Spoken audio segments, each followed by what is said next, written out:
Halo, nama saya Ervi. Hidup saya seperti kebanyakan orang pada umumnya. But I have another side that you have never known. And this is my other side.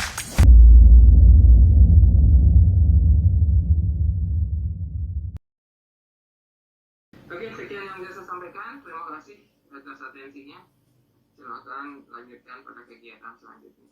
Semoga bermanfaat. Salam sehat selalu. Sampai jumpa. Oke, bye.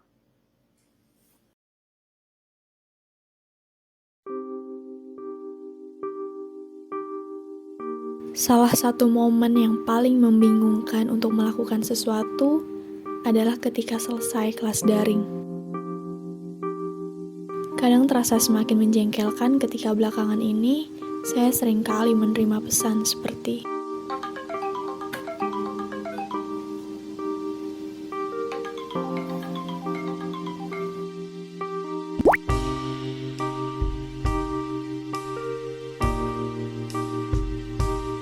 iya, berita duka cita yang belakangan ini sering saya terima. Bahkan saya merasa perlu untuk mencari tahu situasi apa yang sedang terjadi saat ini melalui portal berita.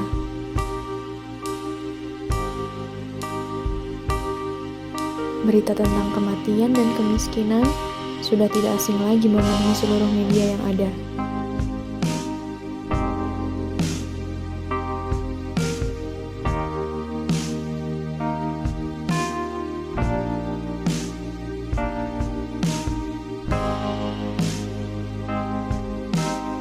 Dari sekian banyak berita yang muncul, ada satu berita yang sangat membuat saya geram.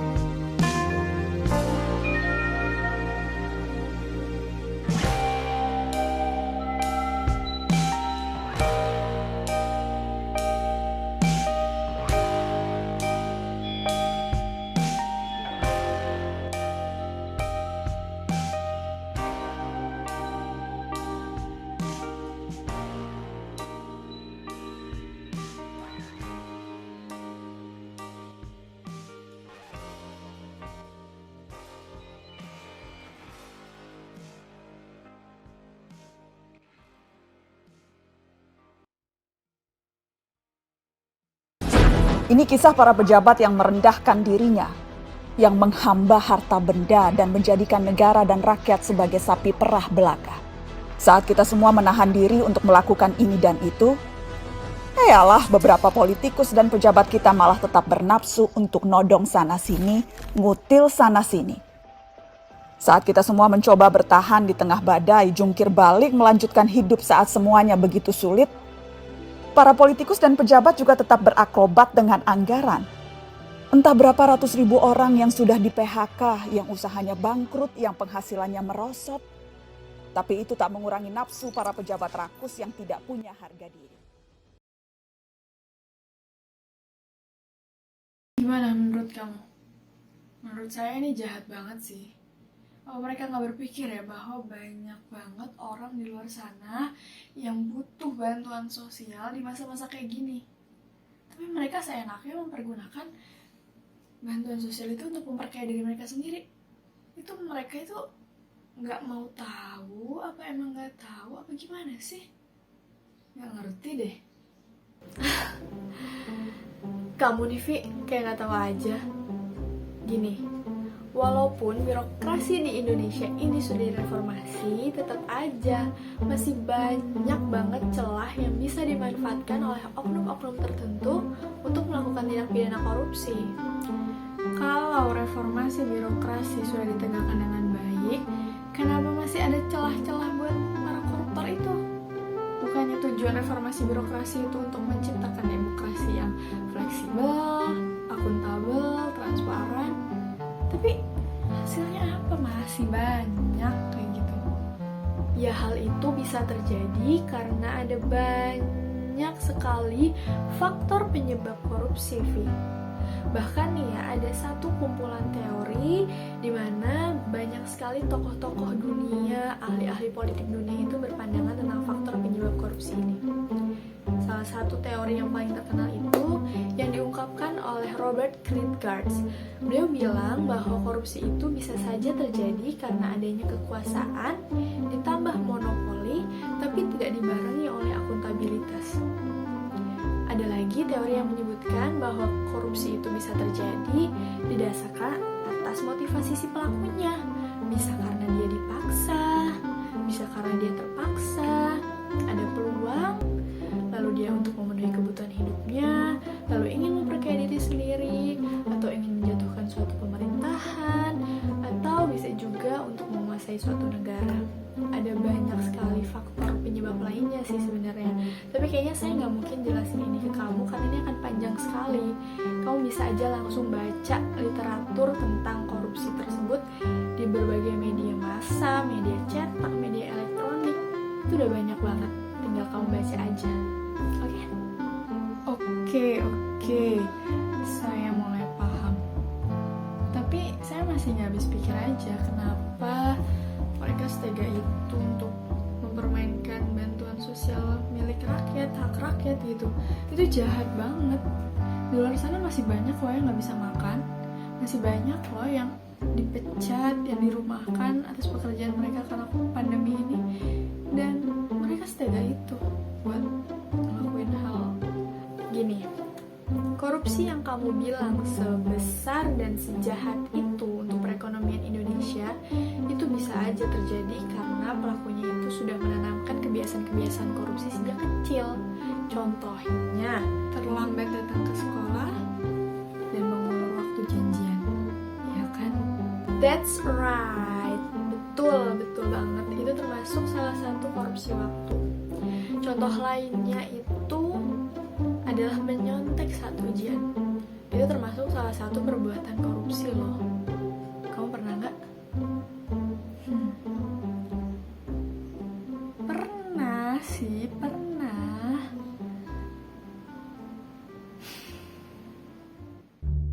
Jadi ceritanya itu dulu waktu ujian waktunya udah mepet Lagi nih ya Allah. dan saya berpikir mungkin kalau cari di internet dan nanya dengan teman itu akan lebih mudah pekerjaannya. Ya, jadi nyontek deh.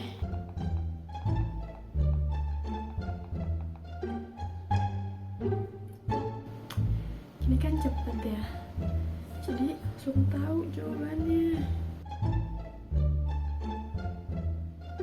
Gitu ceritanya. Tapi saya sadar sih kalau menyontek itu adalah perbuatan yang salah dan saya tidak akan mengulanginya lagi nanti. Bagus kalau kamu sadar. Nggak boleh kayak gitu ya. Terus ada lagi nih contoh hal kecil yang biasanya dihiraukan dan dianggap remeh oleh sebagian besar orang. Tapi itu termasuk tindakan korupsi loh. Kamu tahu nggak apa?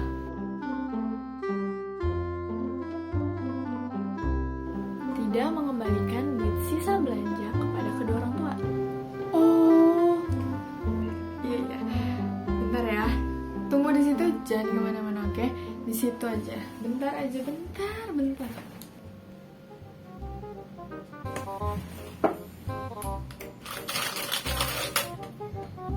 Astagfirullahaladzim. Itu duit sisa belanja. Ya iya, ini kan recehan ya, makanya menurut saya nggak usah dibalikin gitu. Masukin aja ke celengan sih. Masih ada lagi nih bun struk-struknya. Wah, parah. Itu udah berapa lama kamu nimbun? Banyak banget dilihat-lihat. Gini ya, Vi. Kalau kamu mengembalikan duit sisa belanja itu kepada kedua orang tua kamu, artinya kamu sudah berlaku jujur dan transparan. Nah, itu yang dibutuhkan oleh kita nanti di masa yang akan datang. Pemimpin-pemimpin yang berperilaku jujur dan kredibilitasnya tinggi. Nggak yang suka nimbun kayak gitu. Masalah nanti duitnya itu balik lagi ke kamu atau enggak, ya itu rezeki kamu. Yang penting kamu sudah jujur untuk mengembalikan duit itu, kan bukan punya kamu juga, ya kan? Oke, baik. Nanti ini akan saya serahkan kepada orang tua saya, dan saya akan bilang bahwa ini duit sisa belanja selama ini yang saya masukin celengan. Udah telat kali. Shh, gak ada yang terlambat untuk memperbaiki kesalahan. Oke, berarti sekarang kamu udah ngerti dong ya, kenapa di negara kita ini masih banyak terjadi kasus korupsi. Ya, saya ngerti. Dan bisa disimpulkan bahwa korupsi itu salah satu faktor penyebabnya adalah kebiasaan dari kecil. Makanya nih, sekarang kita sejak kecil harus membiasakan budaya anti korupsi agar nanti kita kedepannya bisa menjadi pemimpin-pemimpin negara yang berkredibilitas dan memiliki kualitas yang tinggi. Betul apa betul? Nah, betul itu. Saya setuju sama pendapat kamu yang barusan. Berarti kamu juga harus ngerti dong ya kalau disiplin dan kejujuran itu kunci dari segalanya. Apalagi kamu nih pemimpin masa depan, ya nggak? Iya dong. Terus kamu juga harus janji nih, gak boleh lagi datang terlambat masuk kelas, gak boleh lagi nyontek. Terus kamu juga harus berlaku jujur dimanapun, kapanpun, bagaimanapun, dengan siapapun, dan dalam kondisi apapun, kamu harus berani untuk berlaku jujur. Oke? Karena itu kuncinya. Kalau enggak, korupsi yang kamu takutin itu bakal terjadi loh sama kamu. Gak mau kan? Ya udah, saya pamit ya. Makasih loh udah mau dengerin. Bye. Bentar.